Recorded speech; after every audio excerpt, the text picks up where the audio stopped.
Hello everyone and welcome back to LewisFiction and welcome to Fixing the Sonyverse. Now we know the Sonyverse is pretty screwed right now, and after Venom 3, they really don't have any kind of direction or anything worthwhile of making into a movie or even a sequel. So in this video I'm going to break down where the Sonyverse should go past Venom 3 and how to fix the Sonyverse once and for all. Bear in mind all of these are just ideas, obviously there's not one concrete direction, and given how many limited characters Sony actually have, based on what the MCU is doing and basing on villains and characters that they've used in the past, this is pretty difficult. But I gave a good crack at it, so without further ado, let's get into this. First things first, sell all the rights to Marvel and have Venom join the MCU through the multiverse. Thanks for watching. Oh no, of course, that's the most logical option, but taking that off the table for 1 second, if I had to continue the universe in its current state with no intervention of the Marvel Cinematic Universe, where would I take it and how would I do it? Okay, well, first things first, I mentioned it in the intro, and I will mention it multiple times throughout this video. It needs a direction. We need to assess what story threads and assets the Sonyverse already has so we can decipher a direction for the universe to go in and an endpoint for the story to lead towards. No universe is good without a solid direction, and this has been one of the downfalls of the Sonyverse so far. It was also one of the downfalls of the DCEU. It was also the success of the MCU. It has random movies dotted around with no relevance, so things don't really make much sense for the Sonyverse at this current point in time. But if they are serious about making a connected universe of Spider-Man characters, a very, very solid direction is needed. So firstly, let's assess the characters that we have. We have Venom. He is actually probably the best shot at making a universe around one singular character and giving it a direction. Venom is a very strong character to use, however, he is in his third and final film, and it's already coming up, so using him as the spearhead of the universe isn't really a great idea. Venom should be given a good send-off, and then we should probably move on and wait for the MCU to introduce their version of the symbiote instead. Plus, Sony has said they're not making any more Venom movies, so I think Venom is firmly off the cards. We then, of course, have Morbius and Madam Web.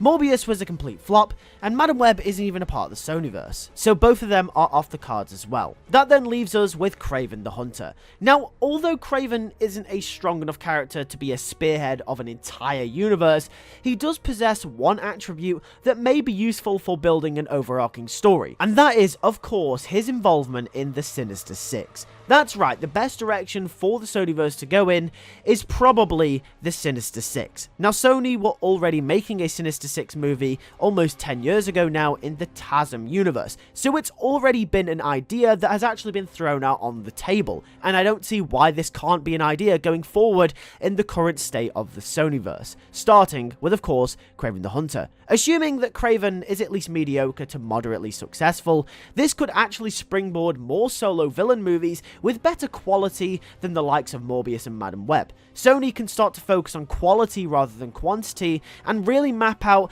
a maybe 10 long year universe. Starting with Kraven, we introduce the character of Sergei Kravenov. One interesting detail about the Kraven movie, which looks like will be explored in grave detail, is adding depth and reason as to why he comes into conflict with Spider-Man in the first place. Although Spider-Man won't actually appear in the movie, the original synopsis described how this movie was a lead-up and a build-up to his original conflict with Spider-Man. Kraven is the hero of his own story, yes, but the effects of his character arc and decisions in Kraven will actually directly oppose him to Spider-Man, and I think this is a very interesting detail and something the Sonyverse could actually play off of for the theme of the whole universe. So using this as a springboard, here are 5 other movies that Sony should make leading up to the big team-up. Starting off with Marco. This film will follow a challenged Flint Marco as he tries to do what's best for his family. Ultimately, that leads him down the path of crime, once again setting up an opposition he may have against a future hero, as he becomes the villain known as Sandman.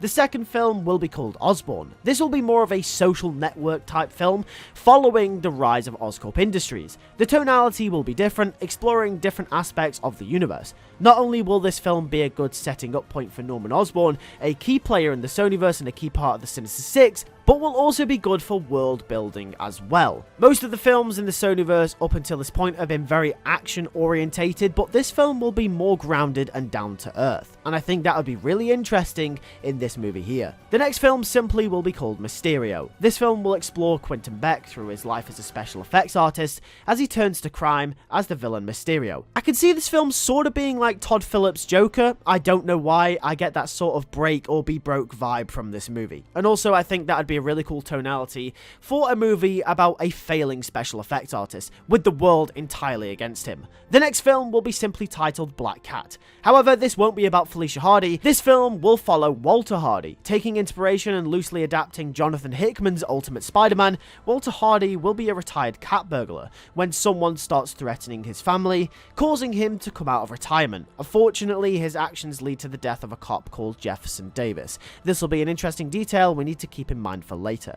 The fifth and final film in this sort of villain saga will be simply titled Fisk. Like Osborn, this film will follow Wilson Fisk and his rise to the top. It will parallel a lot from the Osborn film, showcasing the ruthlessness of Wilson Fisk as a character. It will also introduce Alistair Smythe as Fisk's assistant, like in the 90s animated show. But Lewis, who will the Sinister Six be fighting in their team-up movie? Well, of course, how can you have a Spider-Man universe without Spider-Man? The next and final film before the Sinister Six movie will be, of course, a Spider-Man movie. Someone for the Sinister Six to oppose against. At first, I wanted this to be The Amazing Spider-Man 3 with Andrew Garfield. I thought the connection with Black Cat and the Walter Hardy story could tie in very well with what TASM 2 set up with Felicia Hardy.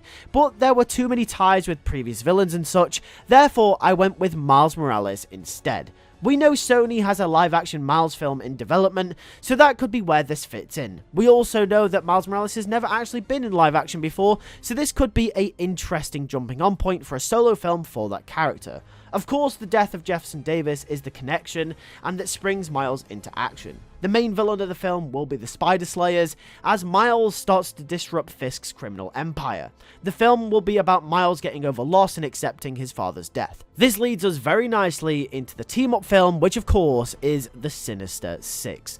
What's interesting about the Sinister Six is that we understand each character and their motives throughout. Not one character is the hero, and not one character is the villain. Of course, we side with Miles because he's Spider-Man, but at the same time, we understand and feel the emotion of every single one of these villains that we've followed through their solo movies, sympathizing with each and every one of them. Fisk will assemble the team in the wake of him losing to Miles in this film, and will promise the team very big rewards. Sandman wants money for his family, Walter is offered lifelong protection, Norman is offered a stake in Fisk's company, Beck gets to prove himself, and Smythe gets a second shot at taking down Spider-Man. Craven, however, will be in the middle. He's in it for the hunt, but realizes what he's doing is wrong. By the end of the film, a few of the villains will be redeemed, and the real villain of the film, Wilson Fisk, will have been sent down. In the end, Craven turns to help Miles, Walter doesn't want to go to prison as to not tear his family apart even more, Norman ends up backstabbing Fisk altogether, trying to take everything for himself as the Green Goblin, and Sandman doesn't see the risk of becoming even more of a fugitive